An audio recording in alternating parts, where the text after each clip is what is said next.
Bienvenidos a otro capítulo de Cucharita por Zoom. Estamos aquí todos muy felices, contentos. Hola. Con Dani. Hoy nos acompañan dos personajes que me encantan de la escena colombiana. Sí, tenemos invitados internacionales. Invitados internacionales. Muy orgullosos. Cucharita internacional. Sí. Tenemos a Severina, que hace parte de la licuadora, que ve todo el tema de BDSM, cuerdas, de toda la escena erótica, mejor dicho, un montón de cosas espectaculares que vamos a conversar hoy. Y sí. Samantha Macana, que hace parte de la incubadora burlesque en Bogotá, que hacen cosas divinas, mejor dicho, estamos súper emocionados y lo único que queremos es conversar con ustedes todo lo que hacen. O sea, quiero que nos muestren, demuestren, enseñen, ábrannos los ojos a ese mundo erótico de Colombia, por favor. Entonces, vamos a hablar de BDSM, parece, de cuerdas y de burlesque.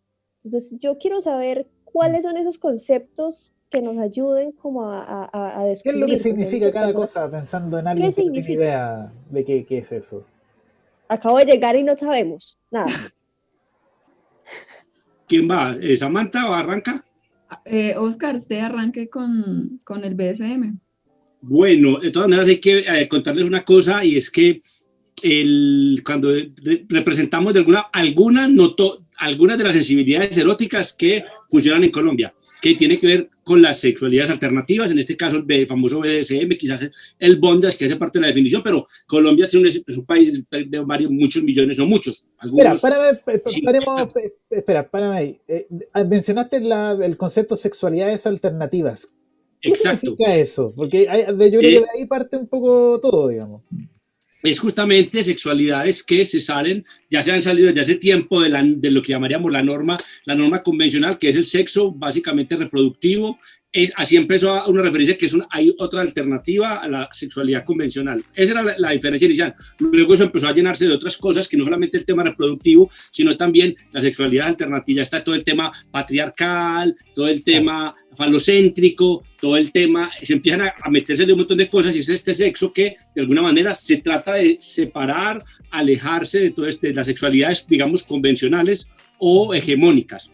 Obviamente tiene un tinte político cuando decimos eso, claro. Y en Colombia la sexualidad, digamos, hay de todo, está lo convencional, el negocio del sexo. Colombia es un país que es muy importante en el panorama de todo lo que es webcamers, las webcamers y el negocio del sexo. Colombia es una plataforma donde está sucediendo mucho eso, pero eso es básicamente muy convencional, orientado al consumo tradicional de la pornografía que conocemos más o menos todos. Entonces nosotros nos situamos en paralelo, celebrando unas maneras de relacionarse distintas, unas maneras de ver la sexualidad diferentes, y ahí es cuando hablamos de sexualidad. Puede llamarse como una parte mucho más artística, o sea, ver las cosas desde el arte, el teatro. No necesariamente, porque eso ya sería más ligado a la cultura, al tema de la cultura. Uno puede vivir una sexualidad alternativa sin necesidad de tomarse fotos o de escribir sobre eso. La sexualidad alternativa como tal es la manera de relacionarlos, o lo que nos erotiza y lo que no sé, o estoy muy por fuera del espectro, Samantha. No, me parece que está bien dicho. Sí, uno puede estar viviendo una sexualidad alternativa y sin estar exponiéndolo en redes sociales o queriendo que todo el mundo se entere que uno lo está viviendo. Entonces, sí, concuerdo totalmente con eso. Y Samantha, y tú, o sea, yo soy muy metida, pues porque yo para los programas, yo me meto y yo investigo todo. Aprovechamos de preguntar lo que no se puede. No. Yo vi que tú, o sea, una de las cosas que me encanta de las cosas que tú haces es todo el crecimiento que tuviste tú desde el diseño de modas, el teatro, la danza, o sea, y veo que tú eres una persona muy apasionada por el burlesque, o sea, y todo lo que sea las tablas, o sea, como que te encanta hacer lo que haces. Eso es Vamos a decirlo así, me encanta ser muy diva. Sí, diva sí, completa, claro. Diva apoteósica, me encanta. O sea, y que también como llevárselo a las otras personas, o sea, cómo es esa experiencia que puedes llegar a tener tú sobre lo que tú haces también. Bueno, experiencia, digamos, no ha sido mucha, porque en realidad con el tema del burlesque y todo esto, no es que lleve así como un tiempo muy, bueno, sí, significativo, sí, obviamente, porque es mejor calidad. No lo digo por tiempo, pero sino como de tu vivencia, eso, así, de la vivencia de... Pues mira, ha sido bastante interesante entrar como a mostrar al público, bueno, a la gente en general, como lo que se está haciendo aquí en Colombia, tanto en sexualidades alternativas, como en este tipo de erotismo, que vamos a decirlo así, que es más como un empoderamiento a la parte femenina. Entonces ha sido como muy gratificante ver cómo la gente está aceptando esto, obviamente no todo el mundo, ¿sí? Hasta ahorita estamos empezando como a crear una comunidad y que la gente empiece como a verlo de una manera distinta y no como el morbo. Bueno, que si hay morbo no pasa nada, pero pues uno sabe hasta dónde puede llegar con ese morbo, ¿cierto? Sin sobrepasarse como con esas cosas. Pero sí, ha sido como muy gratificante ver que las personas están aceptando chévere y más, digámoslo, en el tema del burlesque, que es como, pues hay un desnudo parcial, entonces, pues es muchísimo más, digámoslo, contundente que alguien, no sé, viendo porno, o sea, el porno convencional, ¿no? Claro, entonces, sabes que se hace ese tema del, como que la expectativa, como el... y el porno es como, traigo pizza, como decíamos, traigo pizza y ya, pues. Ya se sabe, pues, qué es lo que hay detrás de eso, ¿no? Del mete y saca convencional. Entonces, nada, ha sido muy chévere tratar como de mostrarle a la gente y seguir como reclutando gente para que siga siendo como lo mismo que nosotros queremos hacer, como una armada, una armada sí. Erótica. Buenísimo, me encanta ese el concepto está bueno. Ese típico, haga la armada erótica. Sí. Y entonces, ¿qué significaría el BDSM? Que fue donde quedamos. Sí. El que me cogieron aquí al lado. BDSM significa bondage y disciplina, las dos primeras letras. DS significa dominación y sumisión, y SM, sadismo y masoquismo. Serían tres siglas juntadas así en BDSM. Es una sigla en realidad que apareció en los años 90, se alimentaron. Antes hablaban de SIM, o sadomasoquismo. Pero se fue creciendo el enano, porque le empezaron a meter más cositas y se dieron cuenta que las cuerdas no cabían dentro del sadomasoquismo, o que el tema, por ejemplo, específico de la disciplina como tal, lo que llama disciplina, no cabe en sadomasoquismo. Y en Estados Unidos, digamos que inventaron este término sombrilla que permite, digamos, agrupar a un montón de sensibilidades distintas, no convencionales. Y luego está la B del principio, que es una de las partecitas, que es el bondage, las ataduras. Ahí caben un montón de cosas, no solamente el bondage, el chivari, la restricción, que no necesariamente con cuerdas, o sea, es todo un universo. Eso es la historia está del BDSM. Y luego, ¿qué más les voy a contar desde ese término? Está otro hermanito, primo, digamos primo, que no es exactamente la misma cosa, que nos encanta. Yo soy fetichista, pero mal, es el fetichismo. El BDSM es una cosa, el fetichismo es otra. No sabía que eran cosas distintas, qué raro. Son muy distintas porque yo lo asociaba como un fetichismo. No, son justamente dos familias distintas. Los fetichistas no son necesariamente BDSMeros, porque el BDSM tiene mucho que ver con prácticas, y los fetiches es como la relación que nosotros establecemos con objetos, materiales, personas, sentimientos, ideas, y cómo nos relacionamos. Entonces el fetiche, por ejemplo, el que es fetichista de los pies, el que es fetichista de los pies adora, no sé, lamer, acariciar, tocar, adorar esos pies. Ajá. Y es un fetiche muy común, bastante común. Resulta que no necesariamente le interesa ni que lo amarren, ni amarrar, ni que lo dominen, ni dominar, ni la disciplina. Es simplemente ese fetiche, esa relación especial que tiene con un objeto al que le da como un valor casi religioso, porque ustedes saben que el tema del fetichismo como tal viene originalmente de la religión, luego pasa por la economía, y luego el término a finales del siglo XIX empezó a usarse dentro del mundo de la sexualidad. Entonces, siempre hay que nos encontramos en estas, hacemos muchas cosas juntos. Por lo general los BDSMeros, muchos son fetichistas, por lo general muchos fetichistas BDSMero, pero no necesariamente todo BDSMero es fetichista, ni todo fetichista tiene necesariamente que ser BDSMero. Esa es como una aclaración importante, para que sí, increíble, o sea, me desayunó toda esa información. Estamos aprendiendo. Sí. ¿Y qué es lo que es burlesque, Samantha? ¿Qué es eso? Yo tengo idea. ¿Qué es eso? Bueno, el burlesque es, como decían en un principio, pues vamos a decirlo así, como es más un tema de empoderamiento femenino, pero si vamos a hacerlo así como a grandes rasgos, es el arte del desnudo, pero más que el desnudo es el arte del coqueteo, de la seducción, del mírame pero no me puedes tocar. Es ese, pues como a grandes rasgos, esa es la definición. Y que cambió mucho, que sería bueno decirlo, que sobre todo en la perspectiva de Samantha, en los años 90, sobre todo lo que era en Estados Unidos, con la gente de Velvet Hammer, cambió mucho, porque el burlesque al principio era más un espectáculo que había perdido, que estaba un poquitico pasado de moda, donde iban unas chicas a desnudarse enfrente de básicamente un público de hombres, en un contexto mucho más de dominación, digamos, económica. O sea, era muy convencional, era como un striptease de lo más básico, ¿no? Y estas mujeres lograron convertir eso y decir, no, es que esto es más para mujeres, y que a través de este acto, que también puede ser político, podemos, digamos, expresarnos, sentirnos más fuertes, justamente o confrontarnos a la opresión, y todo eso pasó en el burlesque y cambió radicalmente y lo renovó, y entonces sale todo eso que luego creo que se llama neoburlesque, que es lo que sucede. O sea, se puede decir que el burlesque es político. No todo, pero sí. Samantha, o sea, que la que sabe de burlesque. Ella es un festival de burlesque.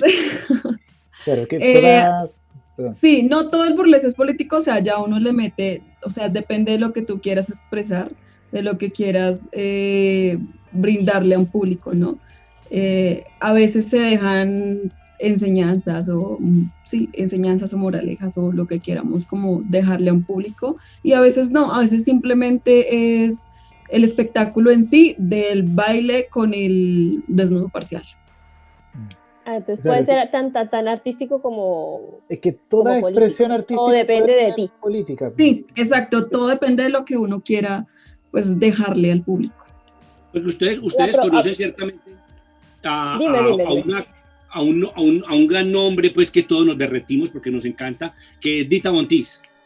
Ay, me encanta. No, y no solo Dita, espérate, que es que yo me acuerdo, ahora no me acuerdo, creo que Samantha me ayude.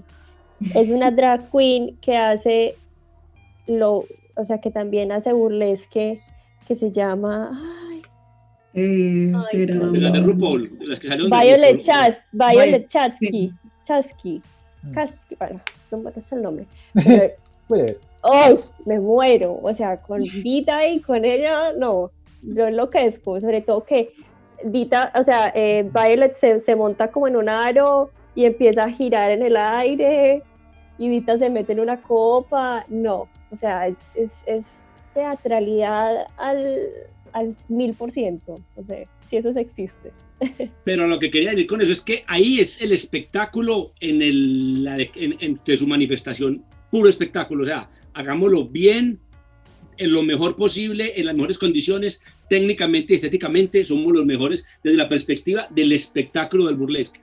Probablemente, tangencialmente, tiene un contenido eventualmente político, pero no es realmente un manifiesto o un mensaje, o como dicen los gringos, un statement. Mientras que el burlesque de una gama más intermedia, donde está metida Samantha, que es todo un colectivo, donde hay, por ejemplo, que hay una diversidad sexual mucho más fuerte, travestis, transgénero, y todo eso funciona en el burlesque, ahí sí sucede. Pero mire que los grandes nombres, estas grandes, las estrellas no son tan, digamos, es más negocio, es más espectáculo para un público, digamos, masivo.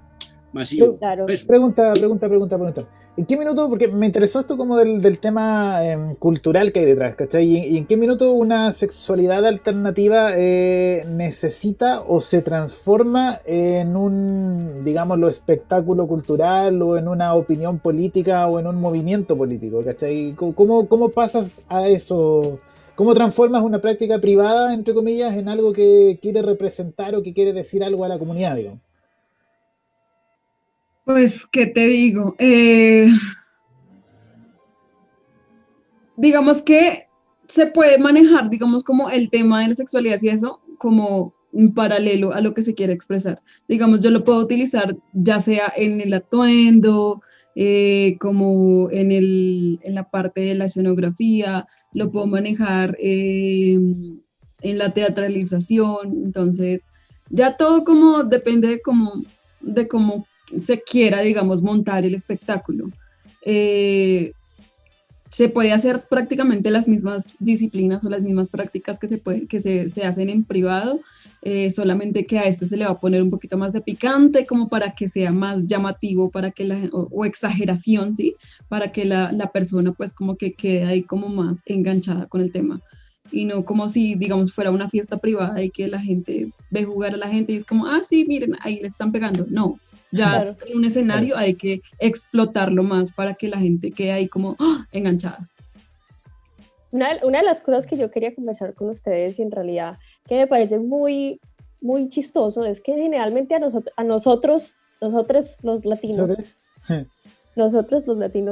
nos montan en la televisión gringa o europea como la cosa más candente, ardiente que hay en el ser humano. O sea, uno llega y dice, yo soy de Colombia.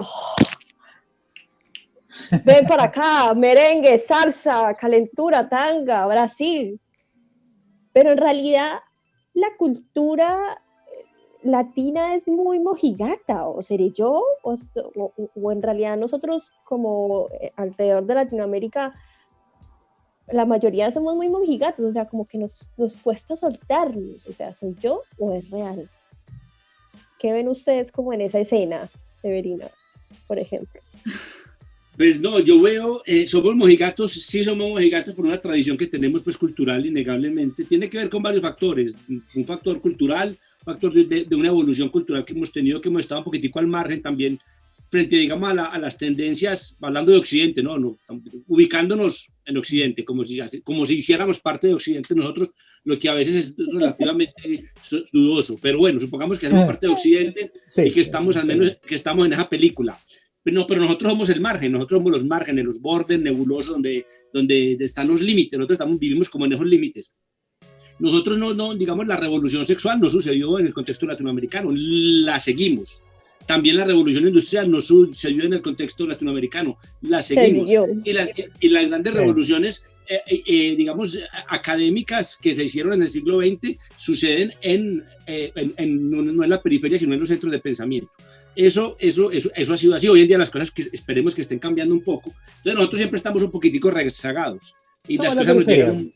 Sí, nos llegan las noticias pues después un poquitico. Eso influye en que digamos no hayamos tenido el desarrollo que tuvo, digamos, frente a la expresión personal, frente a la sexualidad, países más Alemania, Noruega, el mismo Estados Unidos, que es muy relativo, porque es que la cultura norteamericana también es muy mojigata, fundamentalmente mojigata, cierta cultura norteamericana que tiene que ver con el centro del país, que tiene que ver con la derecha conservadora norteamericana, que es enorme, o sea que tampoco Estados Unidos es como esquizofrénico, tenemos una visión como en realidad como muchos países. Entonces, ¿qué pasa con nosotros? Nos llegó todo esto tarde, tenemos una tradición judío-cristiana innegable que ha permeado toda nuestra cultura, un machismo que por las condiciones propias nuestras ha hecho también de las suyas, y todo esto sumado pues hace que tengamos una cultura que no pues que es la que nos conocemos. Ahora, eso no quiere decir que no seamos, y eso sí es efectivamente relativamente cierto, que tengamos una relación, la manera de relacionarnos nuestra es distinta también, o sea, en general, pues no podemos generalizar, porque no es lo mismo un argentino, un mexicano y un colombiano, no, pero, total, sí nos damos cuenta cuando estamos entre nosotros que tenemos una manera de relacionarnos probablemente más cálida, más cercana, más informal, y eso invita a que... Me acabo de acordar de un video que vi hace un tiempo atrás de un chico que es israelita, creo que tiene un canal de YouTube y un canal en Facebook, no me recuerdo exactamente el nombre, Nas Daily o algo así, y él hacía una reflexión con respecto a este mismo tema, pues él decía que se decía que los latinos eran muy calientes o muy de piel porque somos más en la relación... ¿Amorosos? No amoroso, sino que en la relación como más informal, por ejemplo, el hecho de que nos saludamos de beso en la cara, ¿cachai? Es distinto, eso no ocurre en otros países. Entonces, ese tipo no sé, porque nos abrazamos más, no tiene realmente algo que ver con algo sexual, sino que en nuestra relación con nuestros amigos, nuestros familiares, es mucho más de piel que la que ocurre en otros países, en otra idiosincrasia. Entonces, por eso se generó como la caricatura del latino caliente en otros países, ¿cachai? Vale, ahora que recuerdo, él hace ese análisis, digamos. Y de todas maneras, la cuestión del clima, porque ahí viene hay otro tema ahí muy el clima, curioso, claro, porque uno se tiene que vestir casi en pelota, pues. Yo cuando voy a Colombia, depende. Yo llego de acostumbrado, por ejemplo, a Chile, que a Chile hace un frío. Yo voy a Colombia, yo llego con los chorcitos, de repente veo a mis amigas, yo decía, ¿cómo yo me ponía blue jean aquí? Parce, no entiendo. Yo llego a Medellín y yo soy sopia, yo no puedo con este calor, y así uno entiende, o sea, es que... Bueno, también. Entonces, Chile es un caso aparte... Muy pero ahí hace que haya un cambio, es que también esa diferencia con el clima entre las costas, por ejemplo, los países que están más cercanos al Ecuador, como Colombia, que tiene como que no tiene estaciones, pero Colombia también tiene partes frías, como Bogotá, por ejemplo, que es mucho más, el clima es frío todo el año. Hay también una diferencia entre los de un lado y los del otro, o sea, vea usted una cosa, lo que es curioso, en Colombia, para darle un dato, no sé cómo será en Chile, pero en Colombia, las ciudades donde está, digamos, muy desarrollado el tema de las sexualidades alternativas, no es propiamente las zonas donde tradicionalmente se asocia como con la población candente, festiva y liberada, como lo es el cliché. Ese es un cliché de la costa colombiana. ¿Dónde está más desarrollado Bogotá, que es frío. Bogotá, que en ese sentido se parece más, entre comillas, a Europa, en el sentido pues, del clima y de la cultura, que es más reservada, bueno, una cultura más ensimismada, una cultura Chile, más... acá en Chile el carnaval más entretenido que hay y el más candente es el que ocurre, es el carnaval de invierno de Punta Arenas. Y ahí queda la grande, digamos. Ahí sí que hace frío. Ahí sí hace frío. Punta Arenas está literal en la punta de abajo. Sí, o sea, ustedes ven el final, sí. Ahí. Y ahí Samantha que está en Bogotá. Hay que calentarse de alguna forma, entonces. Exacto. Aquí nos calentamos todos, ¿no entiendes? Pero y Samantha, entonces ese estereotipo de la mujer latina candente o el latino candente, ¿qué te parece a vos? Perdón, disculpa. ¿Qué te parece a ti ese tema de ese estereotipo? O sea, pues en realidad, pues es que hay tantas personas, cada quien lo toma como quiere, ¿no? O sea, hay personas que les interesa más mostrarse así, de mujer candente, mujer tajaña, y hay otras que preferimos ser más Más frías. Depende de, o sea, hay que decirlo, yo también me empelotaría, a mí me encanta. A mí me dice un amigo, el papá de una amiga me dice, Verónica, deja de empelotarse, y yo dice, ¡ay, canta! ¿Y qué tiene de malo? Hay que gozar el cuerpo. Verónica, no, deje de empelotarse. Así Nosotros hacíamos, usted estaba para toda esta tendencia nudista, no nudista. Nosotros hacíamos en una época, no nosotros compartíamos nuestro espacio para hacerlo con un colectivo que lo hace bien hecho, lectura de poesía o cine al desnudo. Buenísimo. Pero cuesta mucho. A la gente le cuesta mucho. Uno en Colombia, uno cree que no es masiva la cosa, realmente es un público pequeño. Si una ciudad como Medellín, de casi que sumando toda la área metropolitana, póngale 4 millones de habitantes, no es tampoco enorme, pero entre 4 millones de habitantes a veces conseguir 20 personas para ir a cine nudista era difícil. No es tan evidente, la gente todavía tiene muchas prevenciones, muchas reservas, mucho miedo del otro y sobre todo la mirada del otro. Mucho pudor. No hemos pasado por la casilla nudista. Para allá quiero como empezar a romper también un poco el tema o ampliarlo un poco más, porque ya hablamos del tema del pudor, explicaste de que estabas haciendo como esos eventos, como entre comillas, un poco más masivos, pero ¿cómo llegas? Porque nosotros sabemos que tú haces eventos que son un poco más masivos que eso ahora, entonces, ¿cómo llegas a juntar esta comunidad de gente afín al tema y que se atrevan todos a ir a un evento o a aprender o no sé, etcétera, etcétera? Fue, digamos, hablemos en el más masivo de todos, que es el festival más antiguo, que lleva casi 10 años, celebramos 10 años este año, es Festival BDSM FX Colombia. 10 años. ¿Cómo partiste hace 10 años eso, digamos? En el momento en que estaba como el boom un poquitico entre los 2000, nosotros decimos que en Colombia, concretamente en Colombia, estos 10 años de la década que acaba de terminar, de los 2010, fueron muy importantes, donde se consolidaron muchas cosas que no tienen solo que ver con las sexualidades alternativas propiamente del BDSM y el fetichismo, sino en general con todo lo alternativo que tiene que ver con el erotismo, que es mucho más amplio. Y fue ese periodo, es un periodo importantísimo que recuperó todo lo que venía de los 2000, porque no es que las cosas hayan aparecido de un momento a otro. Los 90 pusieron un poquito el marco teórico, en los 2000 empezó el underground y en los 2010 se masificó un poquito la cosa, empezó a salir como a la calle. No fue fácil y no ha sido fácil y no es masivo, lo que pasa es que hacemos un mercadeo de tal manera de mostrar de alguna manera como que es grande, que queremos mostrar, pero porque uno no se muestra pequeño y sin recursos, pues uno no se vende así, uno trata de decir, somos muchos, se vende como a lo máximo. Entonces trata de decir, bueno, somos numerosos y somos... pero ha costado mucho, empezó pequeñito. Les cuento que Samantha se acuerda cómo es el primer festival. Samantha hizo parte de esa aventura desde el primer festival y lo hicimos en un salón social en un barrio en Bogotá que se llamaba San Fernando, con un Cristo enorme en la pared al fondo, que no sabemos porque ese Cristo parecía una iglesia. Y entonces a la mitad del público del festival se acercaban y nos decían, porque eran creyentes, y no tiene nada de malo ser degenerado y creyente, se vale. Claro.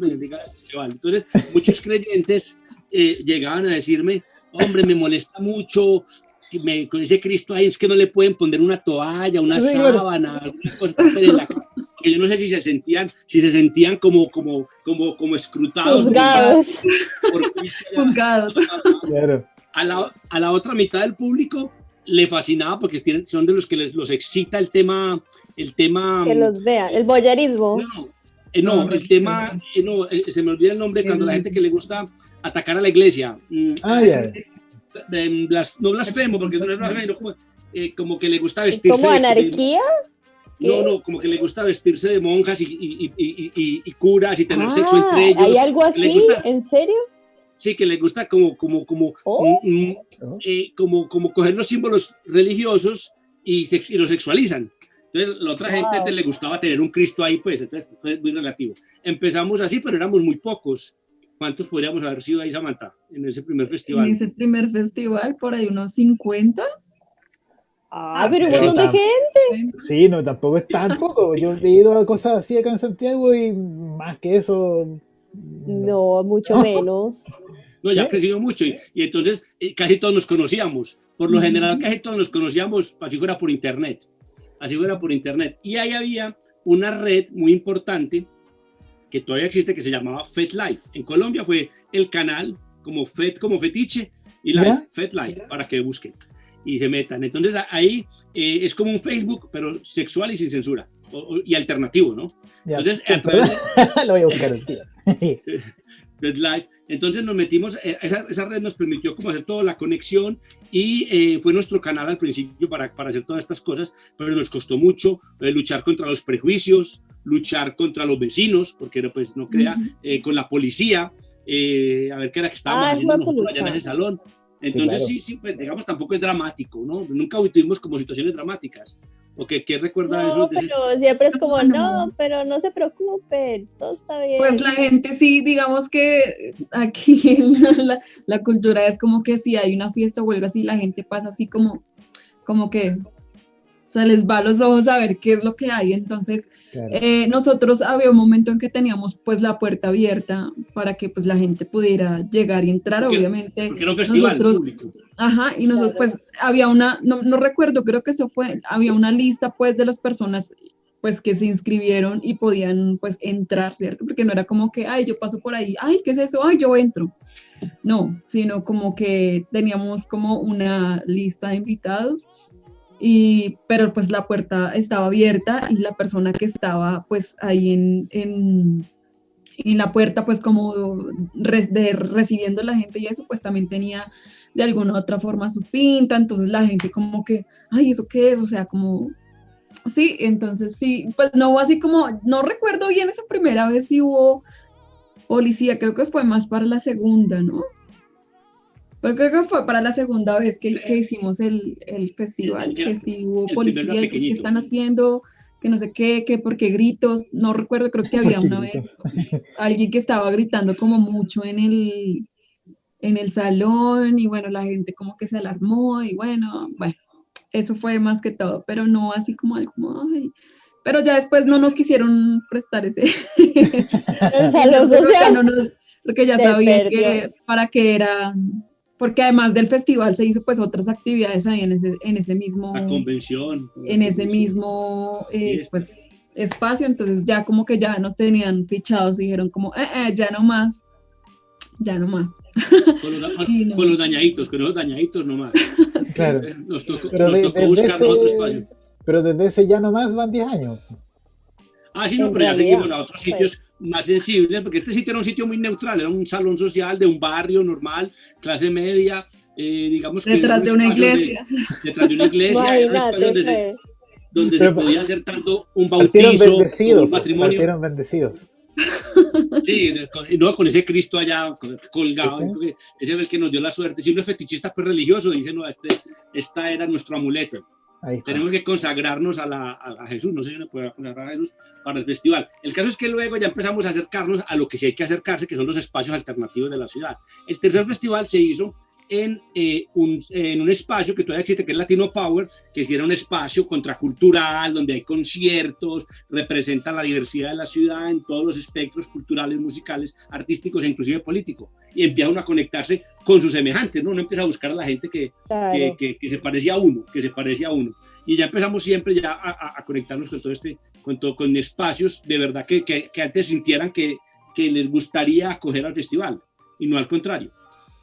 Y entonces así sucedió. Obviamente en ese proceso, no solamente nosotros, sino que en ese proceso también las cosas iban creciendo por el trabajo, por los medios, por muchas cosas. Entonces cada día iba creciendo el interés poco a poco por las sexualidades alternativas y había cada día más público. Obviamente algo probablemente por lo que nosotros hacíamos, pero en absoluto no era exclusivo, era porque las cosas iban en esa dirección, a nivel pues, de la cultura.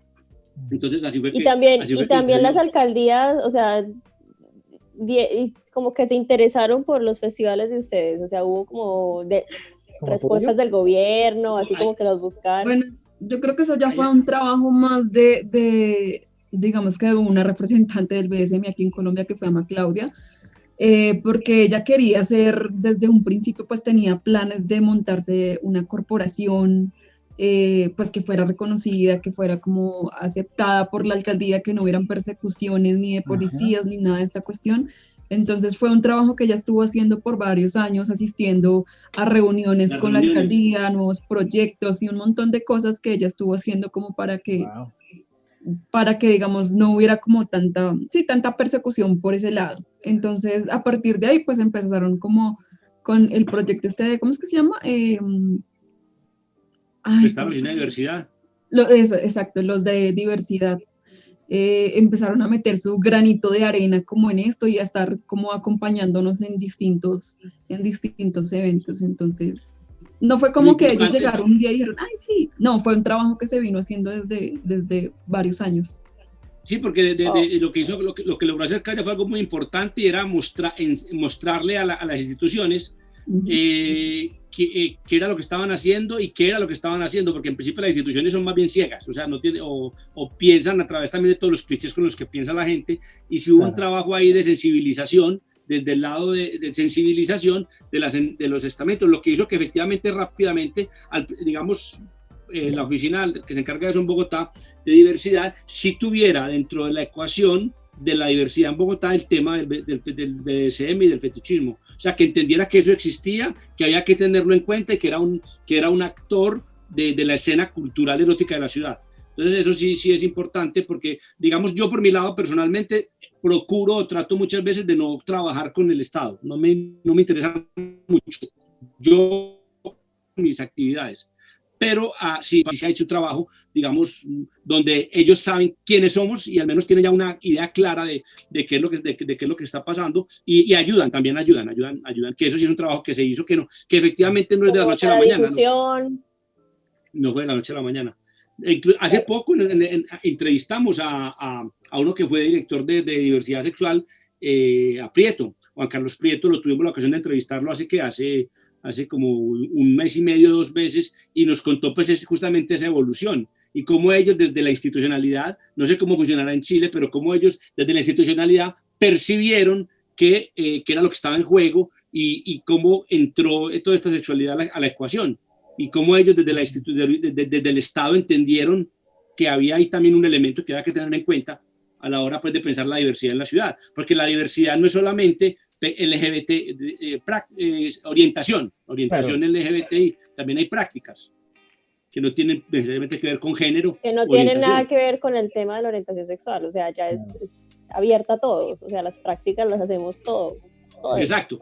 O sea, entonces, es decir, un heterosexual perfectamente puede ser diverso en la medida que practica es fetichista. Entonces entra a la casilla diversidad sin tener que estar necesariamente incluido en la casilla LGBTI. Ya. Consulta. Ya, si yo voy a un evento de ustedes, ¿qué lo veo? ¿Con qué me encuentro? Entro al lugar y... Depende cuál evento, supongamos cuál, el festival o una fiesta privada, porque ahí te encontrarías con cosas distintas y que probablemente no te dejan entrar porque llegas sin prever un look, una pinta, un dress code. Hay como un dress code. Aquí el dress code. Depende con qué evento. Ya, hablemos del evento. El festival, perdón. Sí. El festival, llegas al Festival BDSM Fetish Colombia en los últimos años, que duran varios días. Por lo general solamente hay un evento al que no podrías entrar con ropa de calle, con ropa informal, que es la fiesta, la gran fiesta. Todo el resto se puede. Te vas a encontrar con ¿qué? Con marcas de ropa, proyectos, performance, música, video, stand, sí, es una feria, el día de la feria, que es lo más importante, que es como el evento, como el gran bazar, ¿no? Como la kermés del Degeneris. Me encanta esa frase, esa palabra. Me encanta. Entonces, vos te encontrás con un montón de personas que son sensibles, son practicantes o son curiosos, pero están todos en el mismo lugar, van a ir con mucho respeto, que ese es el factor, el común denominador, el respeto, y vas a tener performance de cuerdas, actos que tienen que ver con como presentaciones un poquito artísticas, de sesiones, ¿no? Sesiones artísticas, video, música y marcas. Esa es la feria, ese es el festival como tal, de ahí viene el nombre festival, y la gente naturalmente se pone a jugar, a sesionar, como decimos. Eso te encuentras en un festival. Ahora, ¿qué encontrás en una play party, en una fiesta de juego? Que es como la que te daría más curiosidad o más morbo para ir. Ahí tengo que ir Es con decir, dress code, digamos, ahí tengo que ir vestido. ahí sí te toca, sí, pero es que el dress code el dress code es importantísimo, no porque queramos molestar a la gente, sino porque hace que te pongas en situación de igualdad con las otras personas y que rompes respetes el estado del resto. Exacto. Y que respetes que los otros se han hecho un esfuerzo por construir un personaje, por construir una imagen, también por salirse de lo cotidiano, o sea, porque si no, ¿qué interés tiene ir a una fiesta y todos vamos a una fiesta fetichista y todos vamos informales? Pues es como ir a un bar, pues no hay fiesta fetichista. No voy a ir de corbata, o sea, podría ir de corbata, pero sin el resto. Exacto. Entonces, eso lo tuvimos claro, y entonces vos, si pasas ese filtro, decir, yo hago el esfuerzo, un mínimo de esfuerzo, pero hago el esfuerzo, pasás, ¿qué te encontrás en la play party? Mucha gente jugando, porque la gente va a socializar, obviamente es una fiesta con música, porque esto es un play party, y la gente jugando. Cuando decimos jugando es practicando, pues la gente va a practicar. Obviamente no juegos extremos que tienen que hacer en condiciones más íntimas, sino un juego social, ¿cómo le llamaríamos amantes de ese juego? Un juego como juego de fiesta, ¿no? Que no es como el más intenso.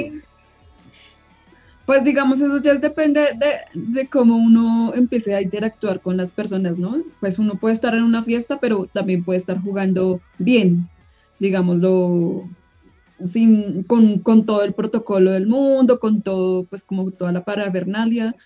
Y si no, si lo quiere hacer como la palmadita y la risita después, también lo puede hacer. O sea, la idea es disfrutar del momento porque no siempre se está como con muchas personas, no siempre se puede jugar con este. Entonces, pues la idea es como aprovechar el momento. Disfrutar las horitas de la fiesta. Ahora con el contexto de la pandemia, entonces, ¿cómo se va a hacer todo esto? ¿O cómo están haciendo los festivales? O sea, ¿qué está pasando con eso? La virtualidad completa. O sea, el festival se hizo este año, pero fue un festival básicamente... el año pasado, perdón, 2020. Claro. Pero fue básicamente un festival online. Todo sucedió de manera digital, pero lo que hablábamos nosotros nos permitió conectarnos con mucha más gente de la que normalmente se conecta al festival. O sea que fue un festival más internacional. Gracias, o no sé si gracias, o a pesar de la pandemia. Eso depende mucho hay que verlo, porque mira, por ejemplo, de lo que estamos hablando, o sea, esta conexión no habría pasado de no ser por todo lo que pasó con el COVID y la pandemia. Yo creo que esto no habría sucedido. Sí, nos obligó a conectarnos más. Sí, y tú, Samantha, ¿estás también haciendo festivales de cabaret? Bueno, en realidad, digamos, en este preciso momento, no hemos como planeado nada. El año pasado estuvimos haciendo obras digitales, pues entonces, pues online, unas en vivo, otras ya grabadas, y bueno, porque a nosotros nos gusta mucho mezclar el tema del teatro con el tema del burlesque y el cabaret. Entonces, pues ya como con esa mezcla, pues es otro cuento, no es solamente como el espectáculo, el show, tú bailas y ya, listo, se acabaron los 4, 5, 6 minutos de canción y ya, sino que tienes un texto y tienes que, pues, como entretener al público, bueno, ya en ese momento ya no era como al público, sino como tratar de, mejor dicho, de que la persona que está viendo la obra online, pues esté más conectada, porque en cualquier momento, si tú no tienes como la vaina ahí para conectar en una cámara, pues la gente se aburre. Sí, claro, y conectar por una pantalla es mucho más complicado. Tienes que trabajar más el guión para enganchar. Demasiado complicado, no es como hay, no es como también como el de una novela, pues que tiene como acercamientos, las cámaras. Sí, claro. Muchas veces uno está así como plano, entonces pues en la parte de producción le toca estar repitiendo a uno como escena 3 veces. Si se hizo aquí, tiene que también más atrás, pero que no se salga del plano. Bueno, son como muchas cosas ahí que suceden como detrás de cámaras para un producto final. Nosotros sí hicimos, pues estábamos como en planes de hacer desde el año antepasado un festival, pues como la continuidad del festival BDSM Fetish, perdón, el festival de burlesque que se hacía en Medellín, pero también por lo que empezaron los paros como a final del año antepasado, en el 2019, entonces también eso pues como que nos jodió, literal. Teníamos ya un sitio apartado para el festival, todo esto, y bueno, pues como que no se pudo hacer nada, se canceló 2 veces ese año, ¿no? Y pues el año pasado con la pandemia pues tampoco, y en realidad muchas comunidades de burles, tanto de Chile, Argentina, pues como que todos hicieron su festival, pero yo no quise hacer festival, no, pues no quisimos como hacer un festival aquí en Colombia, porque no sé, creo que hace falta como esa conexión como con las personas, el verlo ahí en una pantalla, y a veces la gente no tiene buena conexión, entonces para que se vea así medio, o sea, o sea, yo siento que si uno va a presentar algo, tiene que ser algo, pero súper pulcro, ¿sí? Claro. Entonces, cuando se presentan así como por internet y eso, las personas a veces no tienen buen internet o buen sonido, entonces como que todo eso hace como que uno, ay, digamos, yo una presentación así, donde está como la persona como friseada y como que el sonido por allá todo, y yo digo como, Pero ay, igual le podrían dar una vuelta. O sea, Sí. no pueden privar a sus fans De ustedes, claro. de ustedes. Mira, por ejemplo, aquí, Severina, una de las cosas que me enganchó, y en realidad por cómo llegué a Severina, fue por un flyer que yo vi, Festival de Cuerdas. Y yo, tengo que ver eso. Y yo vi que van a hacer el Festival de Cuerdas y lo van a hacer online. ¿Ahora cuándo? ¿Ahora el 10? Sí, ahora 10, 11, 12 de febrero, ya estamos a 10 días más o menos, y 10, 11 y 12 y 13 y 14 si nos dejan. Todo depende pues porque aquí los fines de semana estamos haciendo confinamiento, hay confinamiento a veces y se sabe 2 o 3 días antes, entonces depende de si la alcaldía quiere que nos dejará ese fin de semana circular o no. En función pues de esa decisión se hace también sábado y domingo. Si no, está pensado para hacerse 10 de febrero, miércoles, una charla online justamente sobre las cuerdas en Colombia con algunos riggers. Vamos a hablar de la escena, de cómo se ha desarrollado el tema de las cuerdas en Colombia. ¿Qué son riggers? ¿Qué son riggers? Sí. Riggers son los, digamos, atadores. No sé si quien ata. Es la persona que ata, en inglés se le dice el rigger. Se vuelve como la palabra como estándar, no sé por qué, porque uno podría perfectamente también decir atador. Atador, Atador, claro. atadora. Claro. es más larga la palabra. Bueno, puede ser por eso. Entonces, el rigger, vamos a hablar con varios riggers y esa es una presentación online gratuita para todo el mundo que se quiera conectar el 10. El 11 es el plato fuerte. ¿Qué es el plato fuerte? Es la presentación, el show, el espectáculo. Tenemos 3 riggers, uno de Bogotá, 2 de Medellín, dos atando, 3, y ahí digo desafortunadamente los 3 son hombres, 2 atando chicas y 1 atando un chico. Nos quedó faltando la atadora mujer, este año no la vamos a tener en el festival.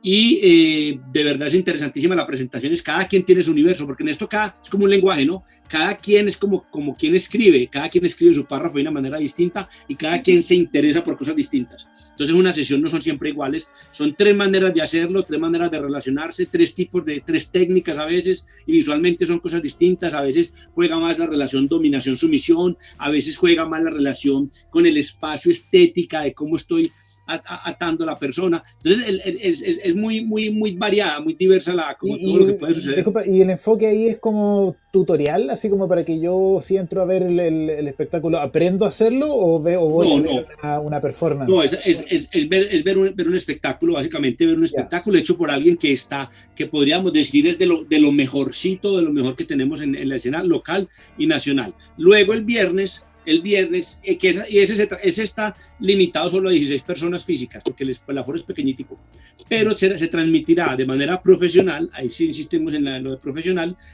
con lo que hemos aprendido justamente a causa de la pandemia, que de tanto hacer transmisiones medio hemos aprendido a hacer transmisiones. Entonces ahora subimos un paso más para hacer una transmisión a varias cámaras en un contexto real de transmisión en vivo. Se hará y con público internacional, para el público pues, latinoamericano, me imagino que básicamente, y se hará ese día, el mismo día en vivo, en el momento en que está sucediendo la acción, que sería el día jueves en horas de la noche. Un poco tarde para Chile porque estamos como con 2 horas, ¿cierto? 2 horas de diferencia, sí. Entonces en Chile empezaría tipo 9 o 10 de la noche. Y luego viene el viernes. Los chilenos vivimos tarde. ¿Viven tarde? Sí, viven bueno. tarde, sí. Sí. Y luego viene el viernes, que sí es la parte que ustedes preguntaban de aprender. Es un taller dado por un rigger de Bogotá que viene a transmitirnos su conocimiento, a enseñarnos. Obviamente no es la primera vez que hay un taller, ya hay gente que está como siguiendo como este proceso de aprendizaje. Entonces el taller va a ser como intermedio, como un nivel intermedio para ir mejorando cosas. Y ese es el viernes. Pero eso, o sea, eso también va a ser online, o sea, si por ejemplo el taller sí, el taller exclusivamente como una cosa práctica, hay que tocar, hay que tener esa relación con él, hay que tener la relación directa, ver el nudo, cómo se hace, el tallerista atador rigger viene y mira tu nudo, hágalo aquí, hágalo así, claro, así. Sí, está bien, no está bien, claro. Entonces es que de todas maneras esto de las cuerdas es algo que mal que bien sigue siendo como de contacto, ¿no? Como sí, claro. de estar cerca de la persona. Entonces viene eso, y el sábado y domingo, si nos dejan, va a haber el sábado una pequeña play party, esa sí es física, para unas 20 personas en un local en Medellín, y el día domingo lo que llamamos una sesión fotográfica. Invitamos a los modelos e invitamos a fotógrafos. Y entre esos 3 distintos grupos suceden cosas muy chéveres. Por lo general salen unas imágenes muy, muy, muy interesantes, cada fotógrafo a su manera. El año pasado fue un éxito, fue de los eventos como que gustó bastante, porque hay mucho fotógrafo. ¿Eso lo transmitirían si resulta o eso no? El shooting, pues no, lo que llamaríamos la sesión fotográfica, no está claro. Probablemente sí, pero sería una transmisión pues informal de lo que podrían transmitirlo y poner los contactos de los fotógrafos y ahí comprarles, uno le puede comprar las fotos. Pero hasta allá ese nivel no lo habíamos pensado, sería más que todo una transmisión más bien informal de las fotos. Las compartimos por lo general, o sea, lo que sucede después, por lo general los fotógrafos nos envían algunas cosas que nosotros a la vez compartimos. De hecho, a partir de mañana van a empezar a circular muchas de las fotos que se hicieron, bueno, mañana no, porque depende de cuando transmitan el programa de Cucharita, ¿no? Por Zoom, pero pues digamos, ya la semana precedente al festival, ahora ya han circulado imágenes de lo que pasó el año pasado en el encuentro de fotógrafos. Muy, muy, muy interesante. Buenísimo. Ya, ¿y cuál es? Ya, entonces, vamos a ver las redes sociales de cada uno para que toda la gente que nos está viendo que los sigan y los persigan forever. Ahí va a aparecer, Severina está en la licuadora y Samantha está con incubadora burlesque, ¿correcto? Burlesque Bogotá, pues creo que es. En Facebook aparecemos como Incubadora Burlesque Bogotá, en Instagram como Burlesque Bogotá. Perfecto. Y estén todos muy atentos de todos los festivales, se puede pagar por internet, todo, los pueden ver. Ya Samantha en algún momento va a hacer el festival. Mentiras, no. Estoy prometiendo. Pero ojalá se anime.